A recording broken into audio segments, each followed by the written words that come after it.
We're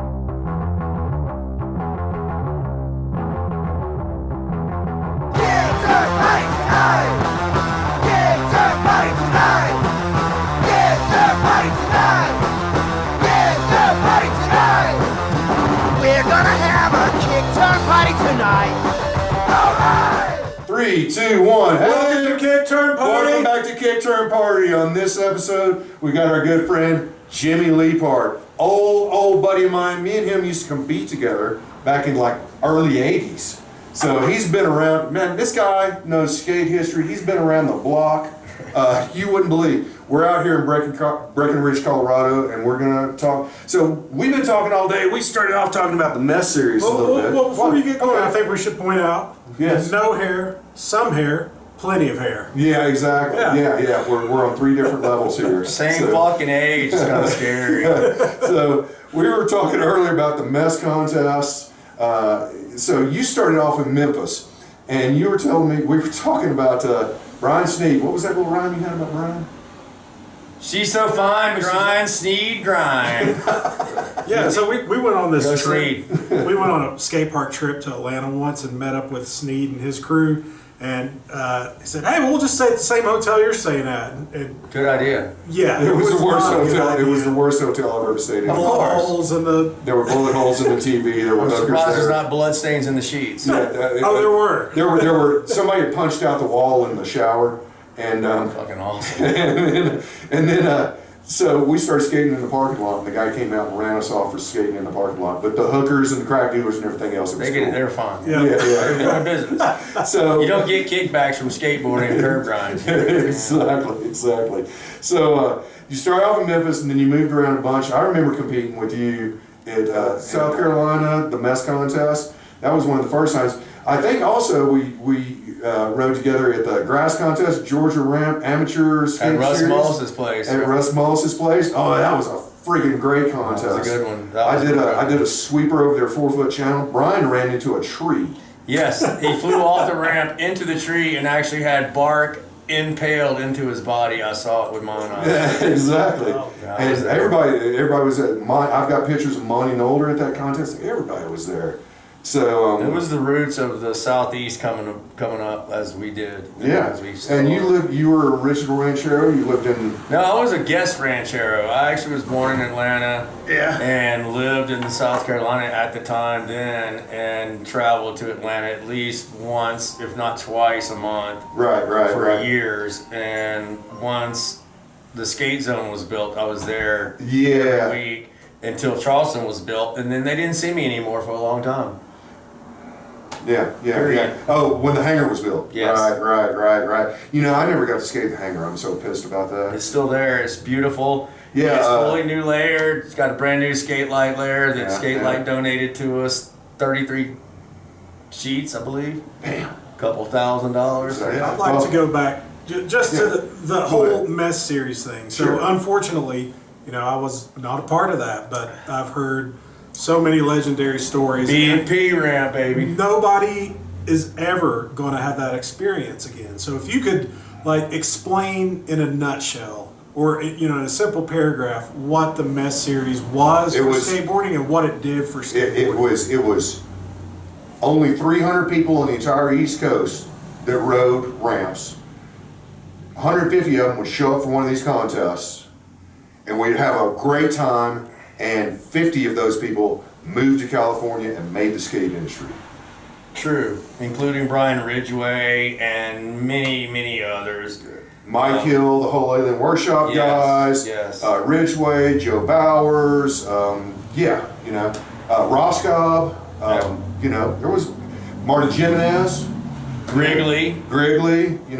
So there you have it, and that's not going to, it doesn't work that way anymore. No. It's unfortunate.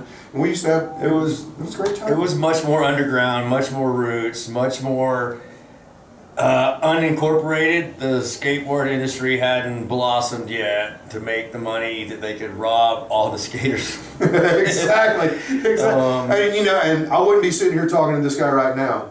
We wouldn't be sitting here doing this if it wasn't for that. Yeah. Because we were one of the 300 on the East Coast that rode. No, it was fundamental, and it was instrumental to the whole building of the backyard scene because there were no more parks. We barely had parks to start with in the South.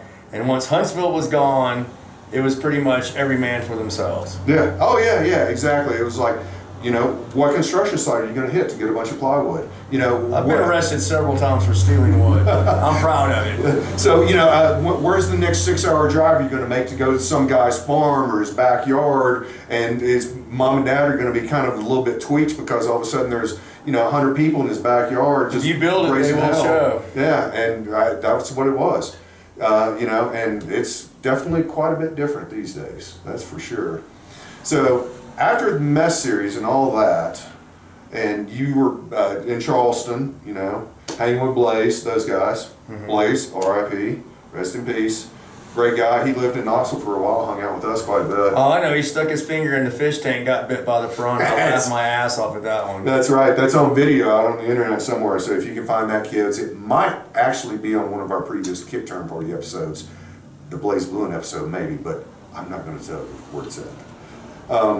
So after Charleston, what did you do after that? Because I know you've been around. Well, let's back up. Okay, there was a 2.5 year period where the bowl was indoors. Right, the and Hanger Bowl, right. It was a little bit smaller than what it is now at its current state at 10-2. Yeah.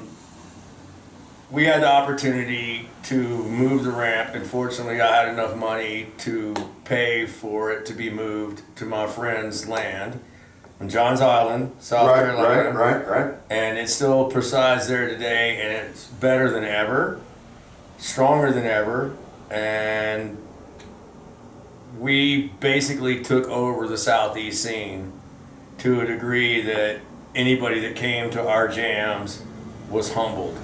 And that was like what? 1993, 93, 94? to today. Yeah. To today. Uh-huh. We're talking 30 fucking year anniversary coming up in October. So then there was Charleston, then after that? I moved to Breckenridge in 2006. And now you're teaching skate camps. 160 kids a week. Wow. Camps are full. Waiting list. Sorry, you're not going to get in. Yeah, this is my 14th year teaching camp here. Wow. On the book. 17 years doing it. I didn't want to come here. I thought this place was a frozen tundra, and I wasn't leaving the dirty South. Well, I was wrong. I'm admitting it right now on tape. This place changed my life for the better. It's riding day and night, nonstop, snow, wheels, board, concrete, indoors, outdoors. Place is amazing. And that's the way it's supposed to be. So thanks for coming by. Thank you. Another rowdy episode Always. of Kickturn Party Good to be in your living room. here in Breckenridge. Over and with out. our special guest, Snack on the sack. Snack on the Sack, Leaphart. Jimmy chips. And we're out. Peace. Everybody's gonna hang out here tonight. Alright. We'll pass out in the flat. Alright. Tonight. We got nothing better to do than to take 6 runs, drink a dozen brews.